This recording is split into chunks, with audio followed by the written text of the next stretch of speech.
Hello, I'm Gil Zilkha. Welcome back to my channel, Essential Classical Music, where we look at the best recordings of the classical music repertoire. This video is taken out of my larger video on best choral recordings. I hope you enjoy it. Now we come to one of the giants of Baroque music, next to Bach, George Friedrich Handel, and his iconic choral masterwork, The Messiah. Really the granddaddy of choral music, definitely in terms of its popularity, its enduring popularity. Everyone who's sung in a church choir knows this work. Handel really was a fascinating composer. He was a cosmopolitan composer, if there ever was one. He came from Germany originally, where he absorbed German counterpoint. Then he spent time in Italy, where he learned about Italian opera. And then he spent the remainder of his life, really the bulk of his compositional life, in England, where he kind of absorbed the English pomp and circumstance, you might say. So they all meld into something very unique, but definitely also having his own unique voice as well. One thing about Handel is that to me, he's never been what you might say is the tortured artist, like the romantic soul, like we think of Beethoven.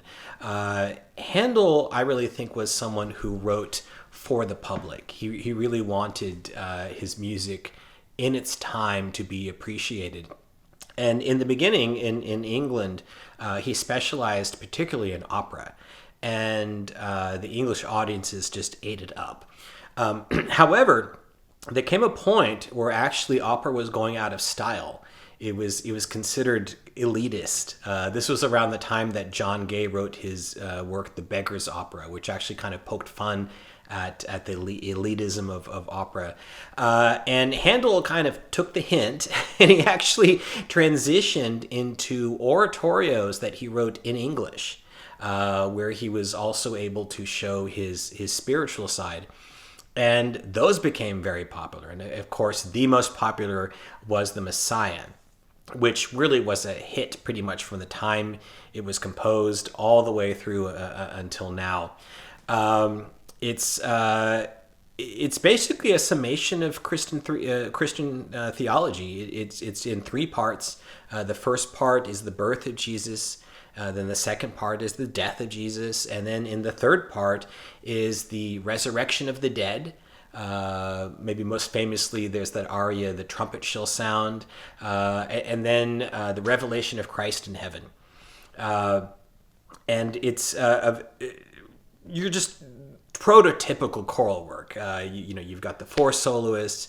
You've got all the tuneful choral numbers as well. Definitely most famous is the Hallelujah chorus that comes at the end of part two. And it's just one of those indelible masterworks. And it has a lot of great recordings. My top choice is one that actually, in its time, it was bridging the gap sort of between the old romantic style and the newer style, but now itself is probably considered more of an older classic, and that's Sir Colin Davis with the London Symphony Chorus and Orchestra, recorded in 1966. And it does have a little bit more of that sort of sensitivity to Baroque style, but still more in the Romantic tradition. So there's a power and I would say a soulfulness to it that really comes across. Very beautifully sung, beautifully recorded. Wonderful soloist as well.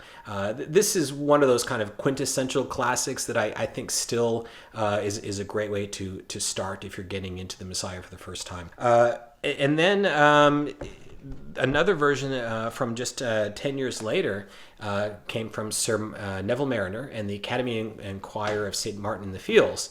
And this one is along the same lines of being sort of a bridge between the modern instrument style and the newer Baroque style. I would say it's even a little bit more on the gentle side than Davis. It's really gorgeous. A beautiful sound from the orchestra, wonderful soloists. You can't go wrong here as well. It's just a beautiful recording. And then one that is also modern instruments, but closer to our time, from 2008, is this one from Stephen Layton and a group called Polyphony with the Britten Sinfonia.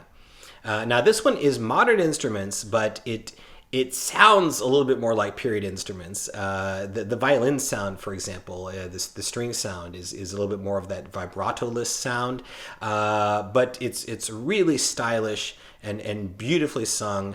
It's got a lot of energy and spirit, just immaculately performed and beautifully recorded as well. So if you're wanting a more modern instrument version, I think you can't go wrong with this one. However, we have to talk about the period instrument versions as well. And for this one, maybe the classic version is this one from Trevor Pinnock and the English Concert and Chorus from 1988. Really beautiful. Pinnock, his period instrument sound is a little bit more full, almost more like that kind of lush modern instrument sound. So for a lot of people, this is easier to take if they don't naturally go for period instruments, and you definitely hear that here. It's kind of a contained performance. It's not too dramatic. It's very eloquent, but there's this etherealness to it that's really, really gorgeous. And so this one has always been sort of a classic period version. And as has this one, which I believe is actually the pioneering period version, which is the one from Christopher Hogwood with the the choir of Christ Church Cathedral and the Academy of Ancient Music, recorded in 1980. And the thing about this one is it's more authentic in terms of, like, for example, using boy sopranos in the choir. And there's also more of a simplicity to the way it's done. It's kind of the opposite of those grand romantic tradition performances. More of a dryness to the sound. And I think the spirituality of the work really comes through more than, say, the theatricality. And there's a place for that. It's a really beautiful experience listening to this one. Emmett Kirkby does a wonderful job on the soprano solos. So this is another, I guess you can call it now, a classic period version as well. And then you had the floodgates open. You had so many different period instrument groups, too many to name, that came out with wonderful versions. One is from 1993. This is with William Christie and Les Arts Florissants. And this kind of has the best qualities of period performance. Immaculate singing and playing, beautiful sound, wonderful dexterity, the way they handle the fast rhythms, very kind of seemingly effortlessly. Wonderful solo work as well. You hear Andreas Scholl, the countertenor, sounding beautifully smooth. Nathan Berg is the bass, very, very virile and strong. So a very immaculately sung, a beautiful sounding period version as well. And then, from a few years later, in 2009, we have this version from John Butt and the Dunedin Consort and Players. And this one is a little bit more intimate. It's smaller in scale. It's replicating the original 1742 Dublin performance, so using much fewer voices.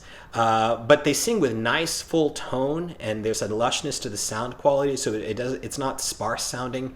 And it's a really animated version. If you've heard too many messiahs, maybe, to where you think you're bored with the work, this might be a good version to kind of perk you up. It's got an immediacy to it and a vibrancy to it that is really captivating. Now, to go back to more of those older tradition versions, this one comes from 1967, and it's from Sir Charles Mackerras with the Ambrosian Singers and the English Chamber Orchestra. Now, it is modern sound. It is a larger chorus. It's got nice warmth to it, like you have with those versions. But Macaris was more attuned to Baroque sensitivity. So, for example, he uses a lot of ornamentation, which adds this kind of feeling of elegance to it. So it's again one of those kind of like Colin Davis, where there's this Baroque sensibility, you might say. Janet Baker, by the way, is one of the soloists. She does a fantastic job. So this is another excellent modern instrument version to go along with the Davis and the Mariner.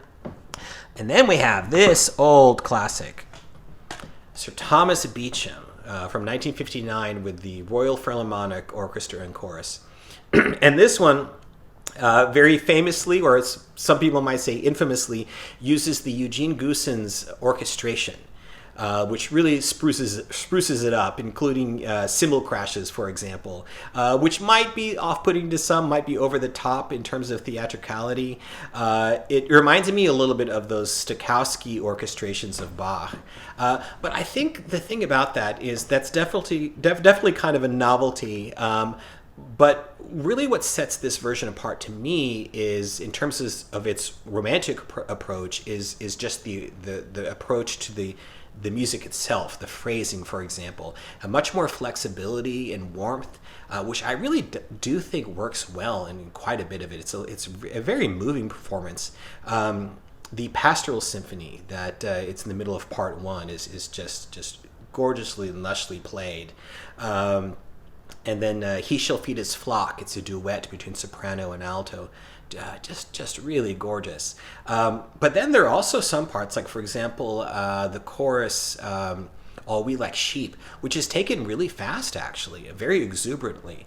So it's quite a dynamic interpretation and a real proverbial classic. It's a little bit far different from what we're used to today, but I think one that still holds its place. And it's very, very well recorded as well. Nice presence and fullness to the sound. Now, if we are talking about old romantic versions, I have one more I need to recommend. And this is from, again, that elder statesman of British choral music, Sir Malcolm Sargent. This is with the Huddersfield Choral Society and the Liverpool Philharmonic in 1946. Very well transferred. Again, one of these Dutton laboratory transfers that I've talked about before. A really astonishing clarity for its time in the way they've cleaned them up. It has this kind of glow to it. And yeah, its tempos are slower, more vibrato. The chorus is not as clean, but they sing with such conviction. It's a bygone tradition. For example, Since My Man Came Death, the contrast between the soft and the loud, it's really impactful. You have the traditional English oratorio soloists, some of the legends of their time, like Isabel Bailey, the bell-toned soprano. So as an artifact, you might say, this especially in this transfer, this is a really, really wonderful recording. I get a lot of pleasure out of this one. I think it's gorgeous, and it's so communicative that I wouldn't want to be without it. Thanks for watching. I wish you all a great day and happy listening.